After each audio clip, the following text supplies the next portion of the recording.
Hello, everyone, and welcome back to Mic Check 2. My name is Rachel. My name is Aja. My name is Sean. And as you see, it's just the lovely three hosts this time. It hasn't been just us in such a long time. The trio. The gang's here. The whole gang's here. The original three. This is the most affection Sean has ever showed us on this podcast. Ever. I was like I got nervous, like he was going to hit No, us. because you had said that I had thought about Charmed. the gang's The here. Power of Three. The Power of Three. Let them know what we're talking about today, Sean. So today we're going to dive into minorities in healthcare. This is fun. Yeah. This is an interesting topic. Yeah. I mean, you know what? It is, though, because being a healthcare worker and being a minority, we're also a patient, somebody's patients, too. So it's both sides. We get both sides of it. Facts. So we know the ins and outs because we know how the appointment flows. I actually think that made me like a better healthcare worker. Like Being a patient. Or having a better appreciation for being a patient. Or being a better appreciation for being a worker. I think can you go know both what? ways. Both ways. It's so funny too because like whenever I'm at any type of appointment, I'm just monitoring, like looking at stuff. I'm like, I know what okay. I know what's going on here. Now, I would say actually working here, starting off in case management, I have more respect as a patient. Like, I'm way more patient now. exactly. Like, if they're running behind, I'm just like, I get it. Somebody may have called in or something because you just never know. Every day is different in and healthcare. even when I'm running behind, I used to just be like, oh, 5 minutes don't make a difference. I'm gonna just get there. Now I'm like, hey, it's Asha. I have a 3:00. I'm gonna be about 5 minutes late, but I'm on the way. I'm on it's just the way. little things. Ma'am, just checking to the kiosk. That's you. You don't feel like it's made you a better patient working in It healthcare? It made me more cognizant of what's going on, especially like running late.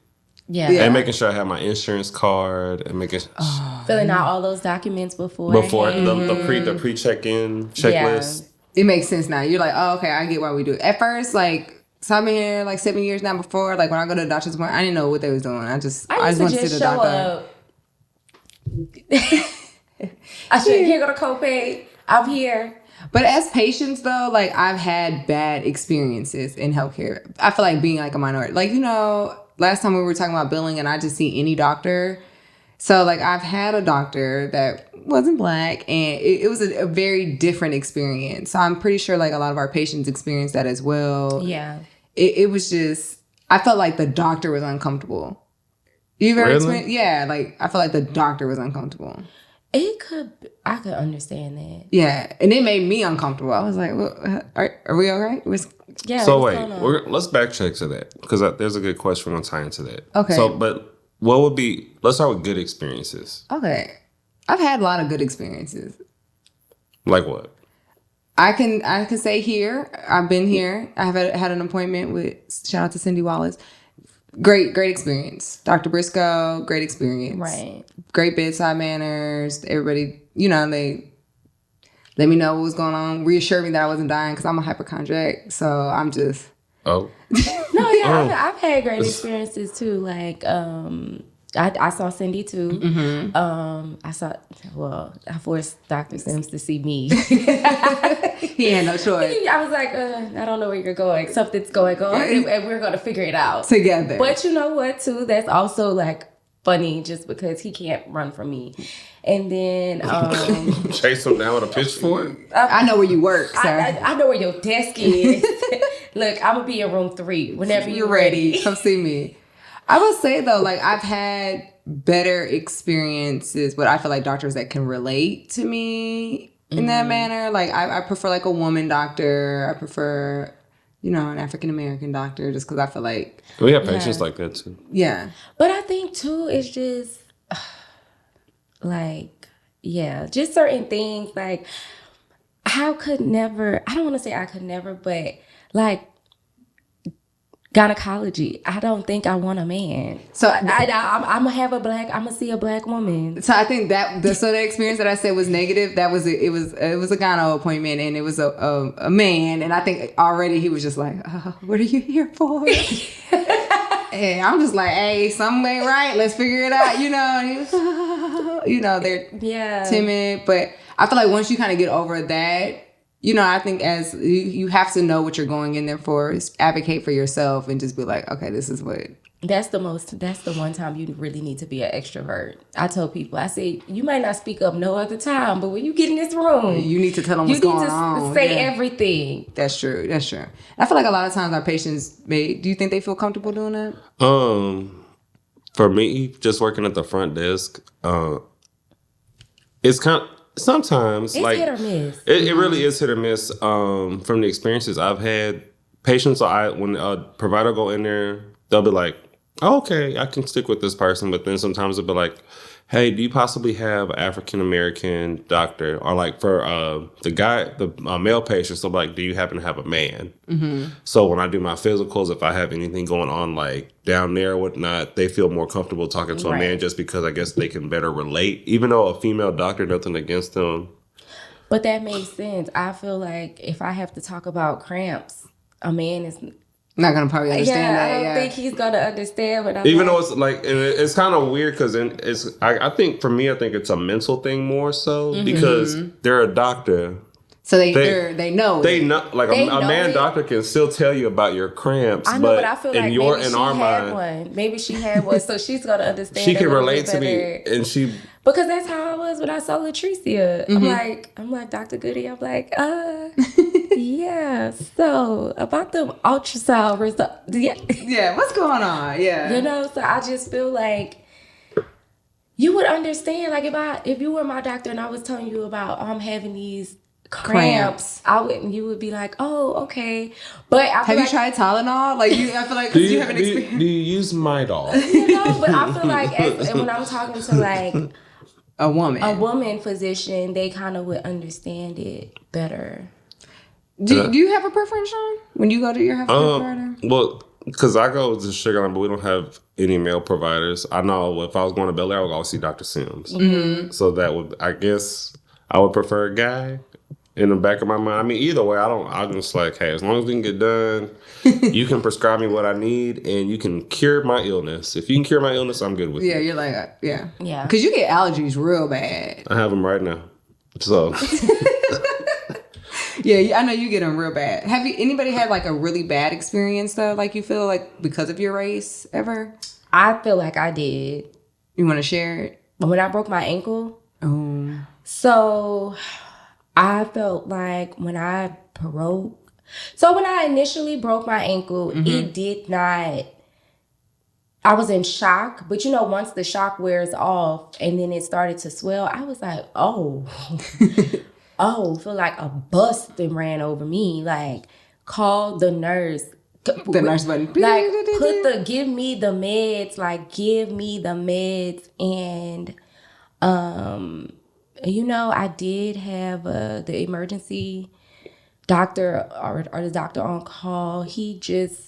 I felt like he really wasn't trying to hear me because I do have this one thing. I do laugh in certain situations, and I was laughing through it to like not cry. And I think because I was laughing, they was like, oh, she fine. But I was like, no. I'm like, can I get some meds? And they were like, we gave you meds. I was like, can I get some more meds? Right. They was like, well, we have to clear it. I'm like, did you clear it? Was this in person or was this like... No, it was in person. Like my ankle was sitting sideways because they hadn't readjusted it yet. Oof. I'm waiting for, it was, I had just got the x-ray because they had to see what was going on. They initially gave me meds, but I'm like, I think it was like ibuprofen to start off. I'm like, my bone is broke. I need something stronger. I need something a little bit, stronger. And they were like, oh, okay. And so they would like give it to me. And they were like, do you feel different? I'm like, no. And they would be like, I really think they really felt like I was like chasing like pain, like pain medication. So I was about to ask you, so do you feel like at some point maybe they were trying to stereotype in a way? I do feel like they were trying to stereotype me in a way, but a quick read of the chart would have shown that, like, I'm not in and out the hospital asking for meds. Like, that was really one of the first times that I had been hospitalized, I think, in Houston. Right. So it was kind of just like, You know, I can understand. Well, I'm not gonna say I can understand. I was gonna Even say, as if a I healthcare did- worker, you could probably you've seen those things. Yeah, even if I did have multiple visits, I feel like you really shouldn't prejudge, or there shouldn't be prejudice in the healthcare system. And then, you know, I always do feel like sometimes people look at Black women and say, oh, we have a high pain tolerance. Why would you think that about me? It take me out the mix. Now, I will say when the ortho, is it ortho? No, or is that the dentist? Orthopedic? Is that the ortho surgeon? Is that what they call when you break a bone? I don't know. I feel like orthodontist, that's dental. That's dental. What is the Orthopedist. Thank you. I love this. Okay. Thank you, Jesus. So I feel like the doctor that was on call, the ER doctor, he was kind of just like whatever about me. But when the orthopedist came in, he was great. Like once he saw everything that was going on, he was like, oh, we need to fix this. we need to fix this. Because at the end of the day, I felt like the doctor who saw my x-rays should have known that I wasn't, you know, chasing pain medication, because I had a severe fracture. I'll let Troy insert the images somewhere in here, but I had a severe fracture. I ended up having to have 3 plates and 12 screws. I broke all 3 bones around the ankle. It's really the worst one you can have, and I was lucky enough to have it. Right. So it was just like ibuprofen. You're playing in my face. And then at a certain point, I was asking for ice, and it was like, oh, we got to ask the doctor if we could give you ice. So you just had horrible bed. Yeah. Whoever assisted you just had horrible bedside Yeah, manner. and that's the thing. Bedside manner does make a difference. And then, y'all, when they sent me home, I told them at the time I had, you know, we had a certain insurance. Y'all sent me to a pharmacy that wasn't in network with the insurance. Y'all just didn't read the file. Right. I was going to say that's probably like one of the biggest challenges, like just in healthcare for, I feel like across the board, is navigating like insurance. But the thing is, it was there because y'all made sure y'all got that on file to charge it. Right. So it was like, okay, you know, just make sure you send it to a pharmacy that's in network. Right. And then, but then, like, you know, they don't even be knowing. They knew. They knew. Well, he knew. Because I was like, you you asked me what pharmacy I wanted, and then you sent it somewhere else. Oh, and then okay, it wasn't in network. Yeah, and I was just like, okay, whatever. Then the next thing was, he was like, oh, you know, you need to have surgery immediately, blah, blah, blah. We recommend this surgeon. And I'm like, okay, so I'm looking it up. And why would you recommend? Not to say the man could have been qualified, but he specialized in hip and knee. I broke my ankle. Y'all don't have an ankle surgeon? Right. So it's just like, as a healthcare worker, I was trying to be patient, but I just felt like my experience wasn't the best in certain aspects. I did, like I said, the orthopedist, he was great. Once he came in, he saw everything. Great man. I loved him. I loved him that night. And his nursing staff was very nice, but the ER doctor, I don't know if it's just because he was overwhelmed, but I gave him grace in the same situation because maybe he's overwhelmed. Right. He was, you know, I'm in the heart of the medical center. Everything is going on, but at the end of the day, it's just kind of like, I hate being a patient. I really do. I really hate being a patient. So that experience for me, just on top of other things, it's kind of always in the back of my head. It replays. So whenever that's why you give really great customer service, because you like know how it is to be a patient, and you want everybody to like walk away with like that wasn't that bad. Yeah. Because that was, you know, and I think sometimes too, people forget that in situations, I'm looking to you for your expertise.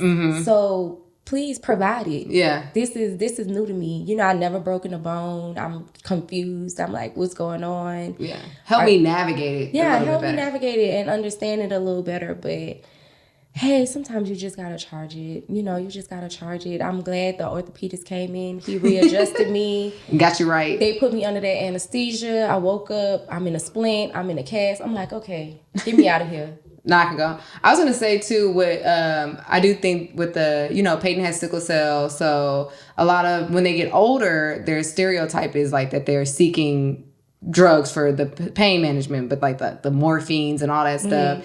and she recently had like a pain crisis. And then like as a mom, I'm like, okay, wait, do we go full blown morphine right now? Like, how bad is it? Because she is like smiling and she's saying it hurts, but like, she could be like nervous. And they just come in there and they just start off with the strong drugs. And like as a healthcare worker though, like I know a few more questions to ask that I feel like puts us in a better position, but that's the drug I wanted. Yeah. I was like, go ahead. No. It was like ibuprofen. I was like, okay. No, like I guess with sickle cell they just come in with it. They were like, we got fentanyl, morphine. What you want? I was like, I'm like, can we start with the Tylenol first? Like, my orthopedist was like, push the morphine. I was like, where have you been? I needed you. So now would you, we're not going to go into the detail of where it was, but let's say just you being a minority going for emergency services, would you recommend going back to that place? No. Because you felt, because deep down, in a sense, you felt like they're just... Sometimes, they think I'm some random lady off the street just trying to look for... And then for me, too, prior to that was the second hospital I went to. The first hospital I went to, I sent somebody out the car to get me a wheelchair. And I was like, do y'all have any wheelchairs? And the person was like, no. And it was like, well, can we call for one? Because she can't walk. She broke her ankle. And the person was just like, no, we don't have no wheelchairs. And he just left it at that. Oh, nice. So I was like, okay, I'ma just go to the next hospital. And then I got there and I just was like, let's just get this over with. Right. So what if, how could I say it? So I know we possibly have patients that have that same mentality. They're like, you know what? They're not gonna be able to relate to me. They're probably just thinking I'm assuming something. But as a healthcare worker, what do you think we could do to encourage minority groups to come more into care, even if there isn't a minority provider? I would say personally just do like your research. So for my experience with Peyton having like a chronic illness that's not curable, like it wasn't just going to the first doctor that Googled to, like, I looked up her doctor. I made sure like she would be followed by a good team, and I would just encourage you, the more you know, the better. Like whatever you have going on, try to like learn about it. That way you know the right questions to ask. And it doesn't matter who you're seeing because you'll know the right questions. And if it seems like a little off, if they seem a little hesitant, providers could be like dating. You can go to another provider. You have to find a right fit for you, So just because you had one bad experience, I feel like it shouldn't derail you from like seeking the care. Seeking a whole line of healthcare. So like even with our website, I know that they have like bios for each of our providers. So I do like that. So you at least get a little glimpse into what they're about. Who you're going to see, what school they went to. Where are they from? Like, oh, okay, you're from like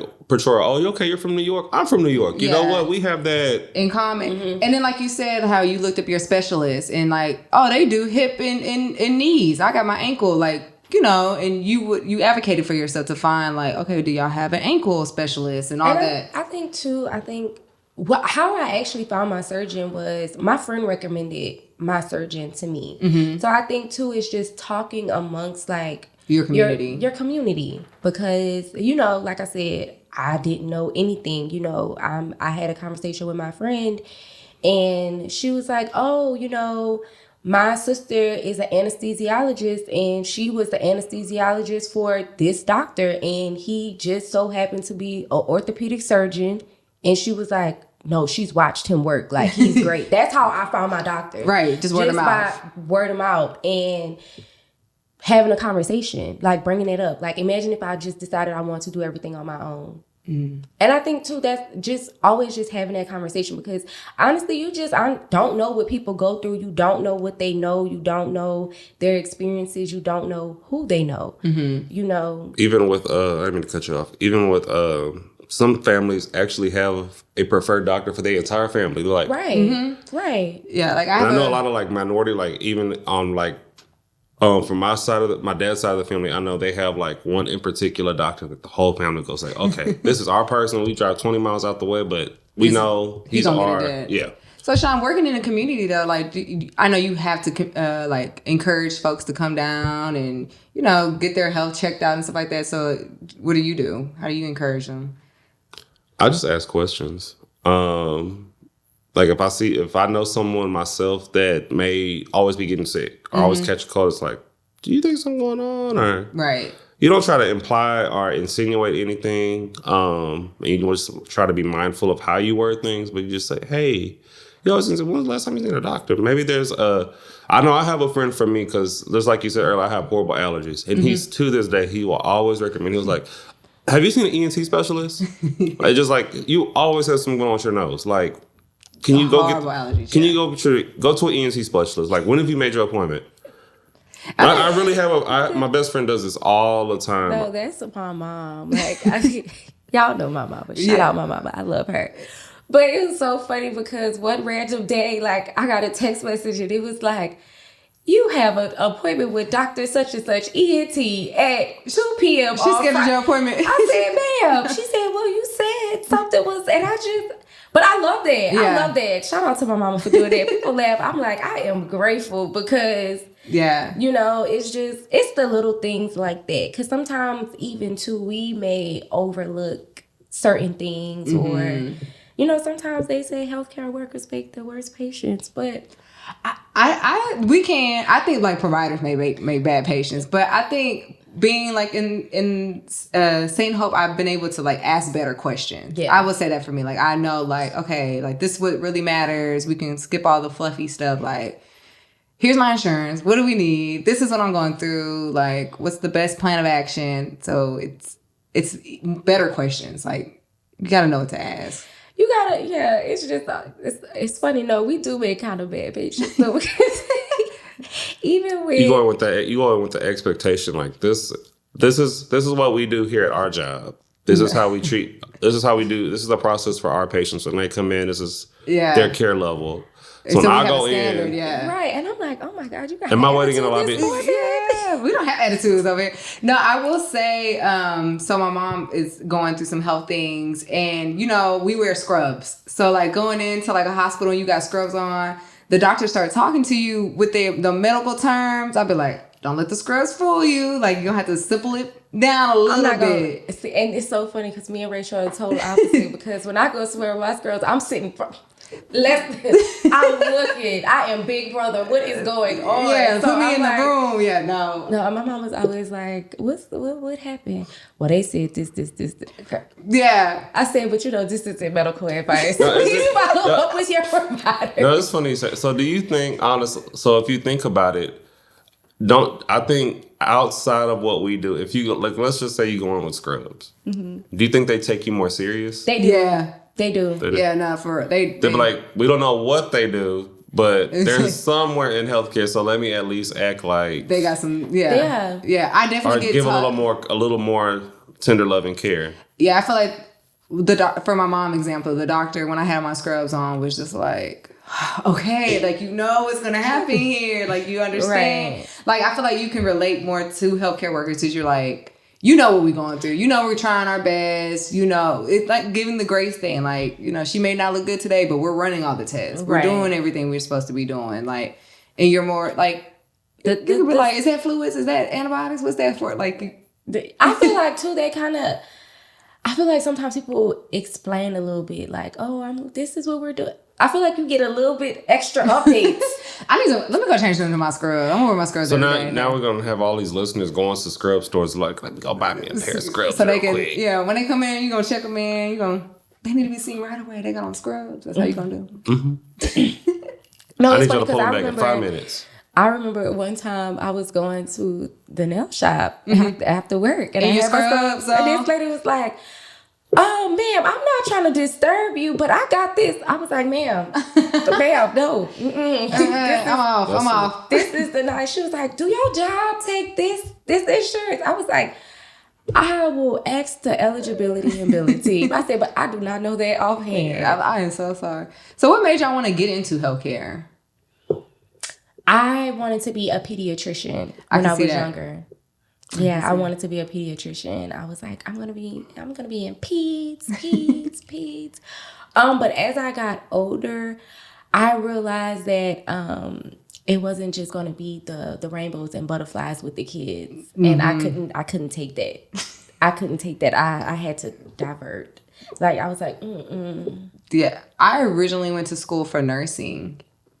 And before they even started the nursing courses, I was like, I need to pivot. This ain't happening for me. I still wanted to be in healthcare. I still wanted to make a difference. I still wanted to help. And I actually have a family member who's a social worker, and she just kind of encouraged me to go that route. And I was just like, oh yeah, okay, I can still be helpful, still learn something. I can't tell you all the medications, you know, I'm not up there with that. But Richard said no to pharmacology. Yeah, it's a no for me. I could see it though. I can still see the little stethoscope. No, and really for me it's blood. I can't do blood.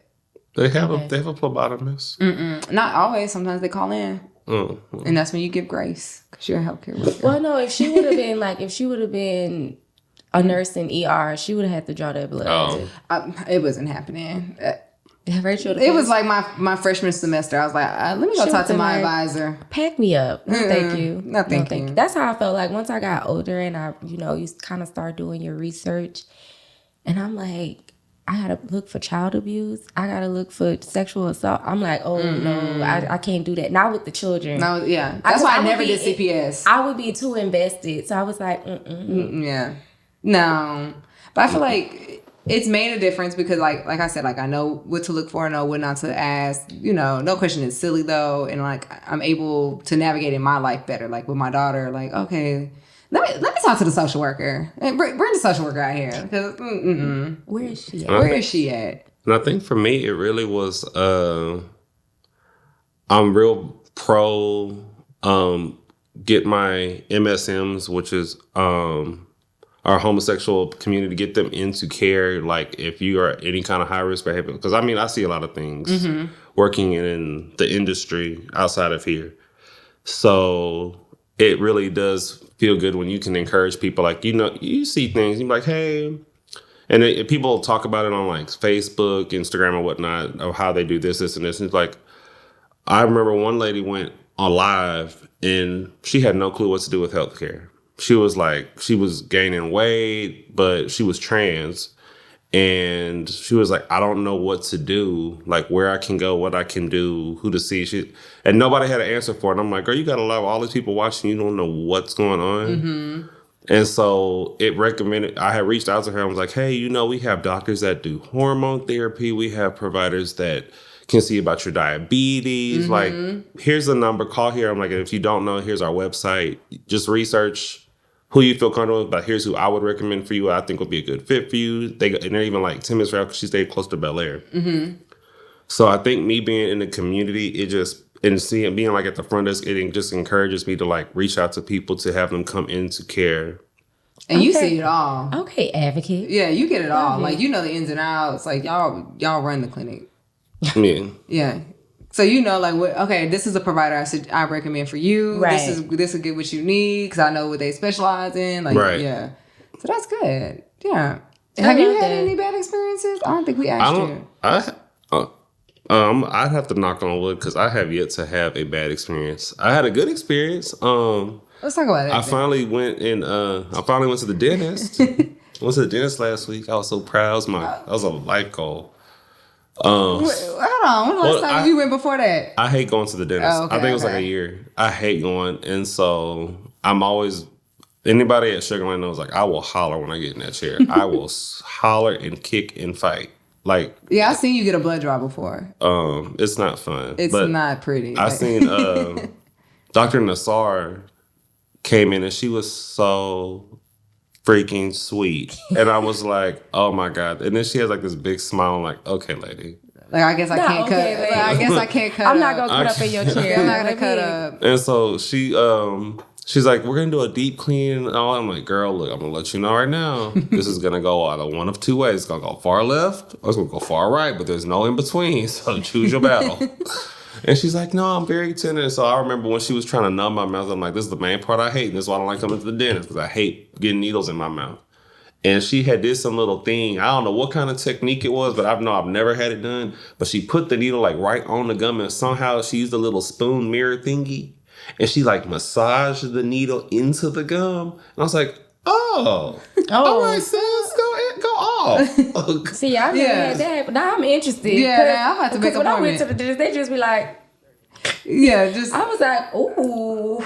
But no, it was a good experience, and so that was actually a really positive because I hate like anybody struggling with I hate the dentist, and so when Dr. Nassar was doing the little techniques and whatnot, I'm like, oh, okay, so you know how to maneuver around people with like anxiety and sensitivity and stuff. I'm like, okay, that made me feel a lot more comfortable. So I'm like, you know what, I want to see her again. It's always funny seeing any other providers though, because one thing about me, I'm a utilize the service. Yeah, the same. Like my eyes hurt. I need to come see you. When I saw the podiatrist, because I kept having pain in my arches or whatever, but it wasn't really like plantar fasciitis. I don't know what it was. So I was like, let me go utilize this service right here. And you know, it's so funny because like I didn't have a pedicure, like my toes wasn't painted. I'm like, my feet are just a little bit, you know. And it was like, we look at feet all day. I'm pretty sure. Yeah. Whatever you're about to pull out of this sock it's fine. It's fine. And I'm just like, I love y'all. That's really what it is. It's like, girl, but yeah. And I feel like you have to build a rapport with your provider. Like you said, like you let her know like, oh, I have a little anxiety. She calmed you down, and now you want to go back. Mm-hmm. Right. Yeah. For the most part. I think for me, that's my number one thing that would get me to come back to somebody, their bedside manner. I remember literally never going back to a doctor because of bedside manner. Yeah. I'm like, I'm not coming back. Stop. Take me off the call list. I know when I do when I do orientation, I always let people know, like, I know we're human. I know we're going to have some bad days.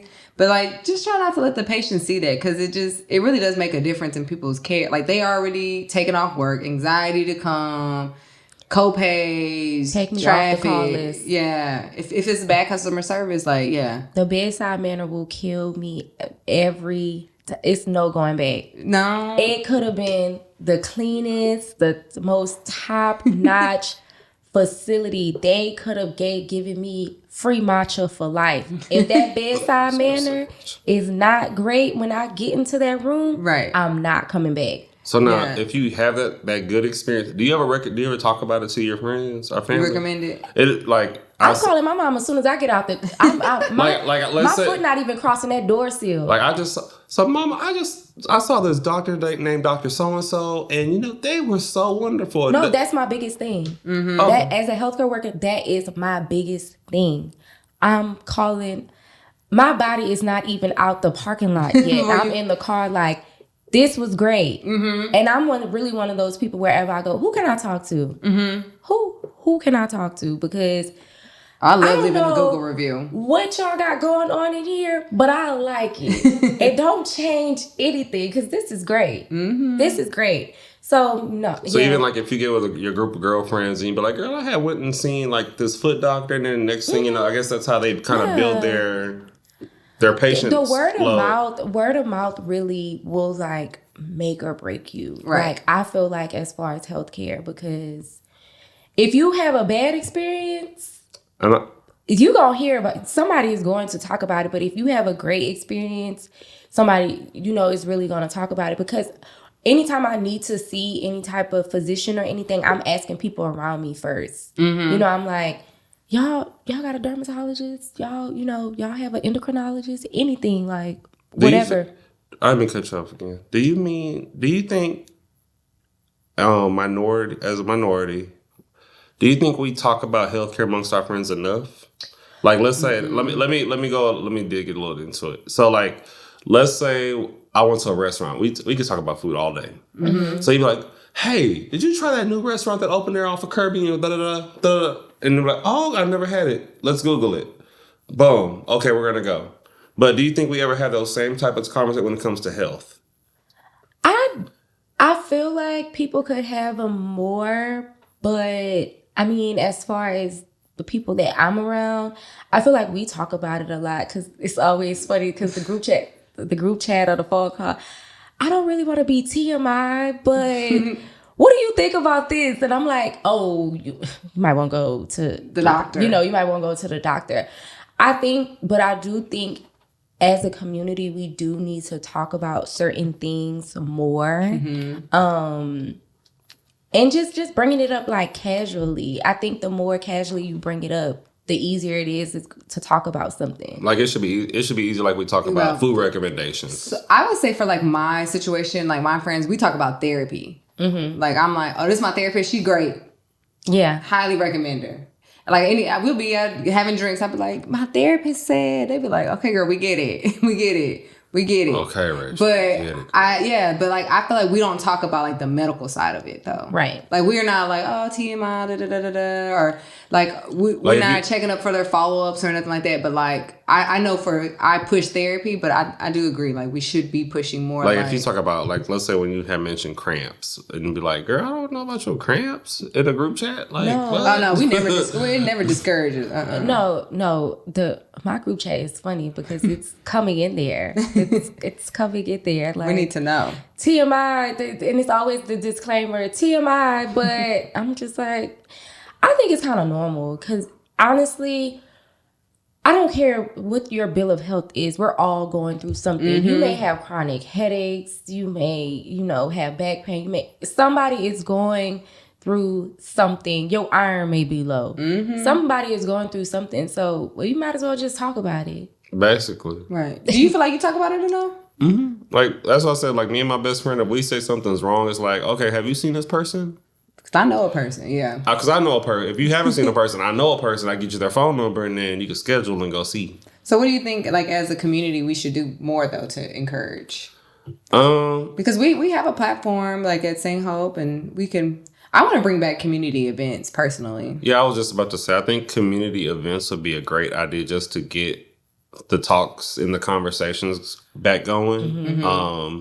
So even like little health fairs, like little health fairs, have like a little booth and just describe. Because I think we did one in Greens Point. Yeah, remember? We're gonna do another one this year at Greens Point. We should. Was it for? It was for lupus. Oh yeah, we did. It was for lupus, and so it was nice to just come in and then people will come and just ask questions just to get the conversation started. And like, what is St. Hope? What do y'all do there? And that's when we were just kind of, and then, you know what I'm saying? We described like what our services we offered and whatnot. And people were like, oh, okay, do y'all have cards? And that way they can give their cards to their family members. And they can be like, hey, I've met these nice people at this event. And I love that. Yeah. Nice people. These nice people at the event. I do remember Being that. nice goes a long way. It does. It makes you memorable. Your first impression also is going to be key. Because, I mean, even if you go into the office, you can recommend somebody, but the second they go into the office, if there's a horrible like front desk experience or whatnot, then that's gonna be like, well, child, you recommended me to come here in that ghetto. Right, and that's one of the things I'm kind of always mindful of because certain places, certain folks. It's so funny. Anytime I'm opening the door to call the patient back, I'm always like, oh, John Doe, like, da-da-da. I'm always make sure I smile whenever I go into that lobby because somebody is going to scream, you that girl on the TV. And I was like, how you think I feel? And don't let the video play while I'm sitting there. They're like, wait, is that you? Are you up And I get it all the time. No. Right, and so that's why I say no. I think that's why I'm always kind of just mindful of it because I don't want you to see me and then you see me smiling and I'm like, and then you really mean or something. And then in person, then you like, and you just that's not the same person. Who is that? Bring her back. You catfish me. As a healthcare worker and a patient, I think it is just very important to be great customer service, just across the board. Be nice. I mean, it doesn't. I mean, we're all going through something. A lot of people have stories that they're not sharing with other people. So just be nice. Like everybody. And then the thing about it is everybody's a patient. Everybody is somewhere. A patient. Yeah. You are a patient somewhere. Let's just get the ball rolling. All right.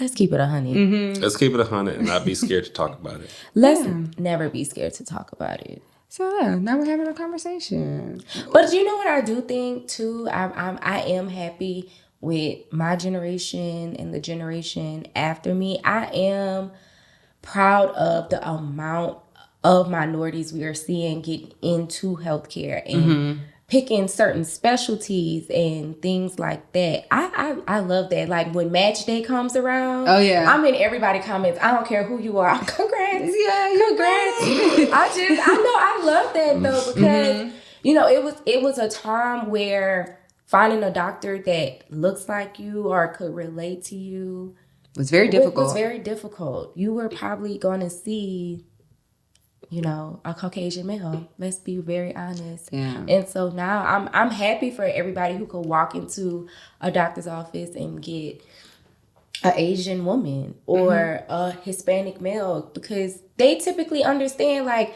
imagine, like, for instance, and then we could wrap up. This is always a good example too, like, for like nutrition.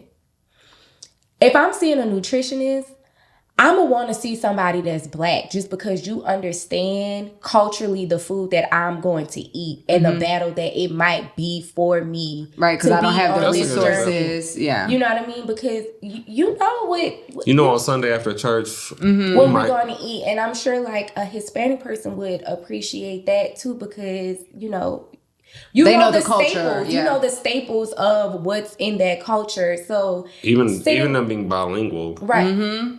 Sitting down, you know, because when words fail you, you know, like, they know what you're talking about. So just even sitting down and trying to navigate something like that, or even with like therapists, culturally, people tend to understand, like, African American physicians may understand, not that they're going to understand it better, but they'll know, like, hypertension and diabetes tend to run in, you know, our communities. So when you're getting your labs and stuff, it's like, hey, okay, borderline, you better slow it down. Let's reel it back, you know. So that's really what I like about it now. Like, I feel like we're getting to a point where you're gonna walk into any doctor's office and be able to find somebody that looks like you and you can relate to, and I love that. Yeah. And then if you're curious and you don't know, just make sure you Google their bios and I was gonna say, ask a friend, have you happened to see Dr.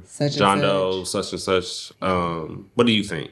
Do you think I should go to them? And then they can research and be like, child, did you see the review that this doctor had got on this day? Da, da, da. And I'm like, oh, I didn't. Let me look. And then... And I also think, too, what would also be great, I know I'm going off, but you said something else that we can do.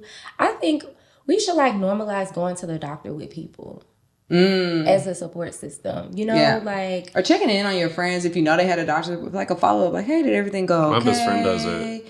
What did they say? Yeah. You need a ride. He's very good about that. So, you seen the doctor, so what happened? What'd they tell you? Like, bro, we could go to the eye doctor together. Let's make, you get the 2 o'clock, I get the 2:30. Yeah, let's do it. Then let's go have lunch after. You know? With a smile. With a smile. I think that too will kind of make people more comfortable about doing certain things. You don't even have to go to the room, but just knowing that somebody is there, or, you know, if at a certain point in your appointment you want the person to come in because you need that support immediately, I think that's just great to have that also.